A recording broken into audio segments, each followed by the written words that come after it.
મિત્રો આપણી સાથે તુષારભાઈ ગૌસ્વામી જે મહુવા તાલુકામાં ખેતી મદદનીશ તરીકે આત્મા યોજનામાં જે પોતે કામગીરી કરી રહ્યા છે એને આપણે મળીએ અને એની પાસેથી વિશેષ માહિતી આ પ્રોગ્રામ વિશે મેળવીએ.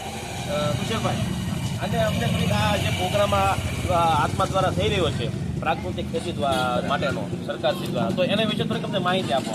જે અમારે ભાવનગર જિલ્લાની અંદર આજનો ત્રીજો કૃષિ મહોત્સવ છે. બરોબર. પ્રથમ કૃષિ મહોત્સવ હતો અમારો લોકભારતી સણોસરા ખાતે, તારીખ 19/12. બીજો કાર્યક્રમ હતો અમારે ગારિયાધાર ખાતે 21/12, અને આજે 22/12 તારીખ થઈ છે, 22/12/2024. અને આજે આપણે મહુવા તાલુકો, તળાજા તાલુકો અને જે આપણે ઘોઘા તાલુકો, બરોબર, આ 3 તાલુકાના ખેડૂતો માટેનો કાર્યક્રમ છે આજે બોરડા ખાતે. બરોબર. પ્રાકૃતિક કૃષિનો વ્યાપ કેમ વધે, બરોબર, અને ખેડૂતો રાસાયણિક ખેતી ધીમે ધીમે કેમ બંધ કરે અથવા ઓછી કરે. રાસાયણિક ખાતર નાખવાની કોઈ ના નથી, રાસાયણિક તત્વો વાપરવાની કોઈ ના નથી, બરોબર, પણ જે અવિવેક અથવા અતિરેક જે થાય છે એમાંથી થોડા ખેડૂતોના ખર્ચના ખાડામાંથી થોડાક બહાર કાઢવાનો સરકારનો પ્રયાસ છે. અને બીજો એક પ્રયત્ન એ પણ થાય તુષારભાઈ કે જે આપણે જે ગાય છે એને આપણે અત્યારે રસ્તે કે રોડે આપણે રખડે છે અને આપણે જે આપણું ગૌધન છે એનું નિકંદન નીકળે છે, તો આના દ્વારા એની પણ ગૌ રક્ષા થાય અને બીજું કે એના દ્વારા આપણે પ્રાકૃતિક ખેતી તરફ વળીએ. બરોબર ને? એમાં અત્યારે એ જે તમે વાત કરી બહુ સારી વાત કરી.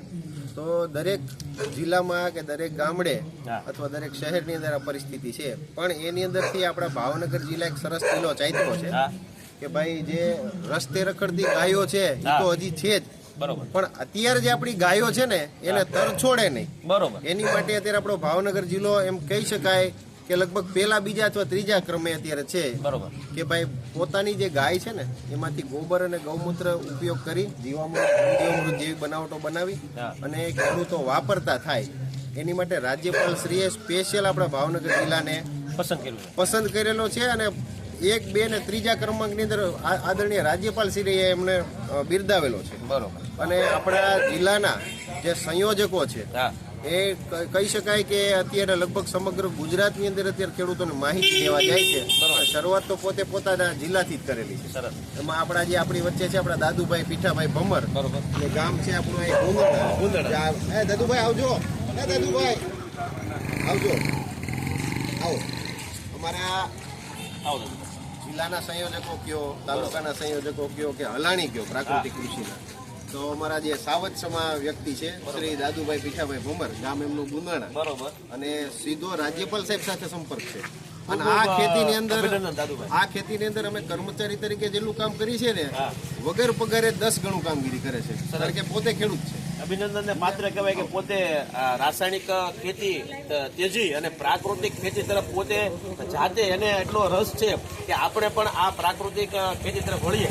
બીજું તુષારભાઈ, એક એ બહુ સારો સરકારશ્રીનો પ્રયત્ન કહેવાય કે આજે રાસાયણિક ઝેર આપણે અને આપણા બાળકોને આપણે અત્યારે ખવડાવી રહ્યા છીએ, જે રાસાયણિક ખાતર દૂધથી માંડીને શાકભાજીથી માંડીને અનાજ કઠોળથી માંડીને તેલ સુધી અને તમારા ઘઉંના બાજરાના લોટ સુધી અત્યારે કેમિકલ છે, નથી એમ કોઈ ન કહી શકે. બરોબર. જો એનું એનાલિસિસ કરવામાં આવે તો પણ એની અંદરથી કેમ બહાર નીકળવા એ અમે તો પ્રયાસ કરીએ છીએ સરકારી કર્મચારી તરીકે, પણ મુખ્ય પ્રયાસ કોણ કરશે તો કે જે વાવવાળો અથવા ઉપયોગ કરવાળો જે ખેડૂત છે અને એને માહિતી નહીં હતી શું કરશે, તો એ માહિતી આપવા માટે આમાં કોઈ આપણને સરકાર છે સહાય આપશે, ખૂબ જાજી સહાય કરે છે. તમે ગાય રાખો છો તો હા દેશી ગાય રાખું છું, તમારી પાસે જમીન છે તો હા મારી પાસે 2.5 વીઘા જમીન છે, બરોબર, તો એની અંદર તમે દેશી ગાયનું ગોબર અને ગૌમૂત્રનો ઉપયોગ કરી, બરોબર, અને દર મહિને 900 રૂપિયા જેવી માતબર સહાય મેળવી શકો છો. બરોબર છે. અને એની વિવિધ સહાયની જાણકારી અહીંથી આપણને મળશે.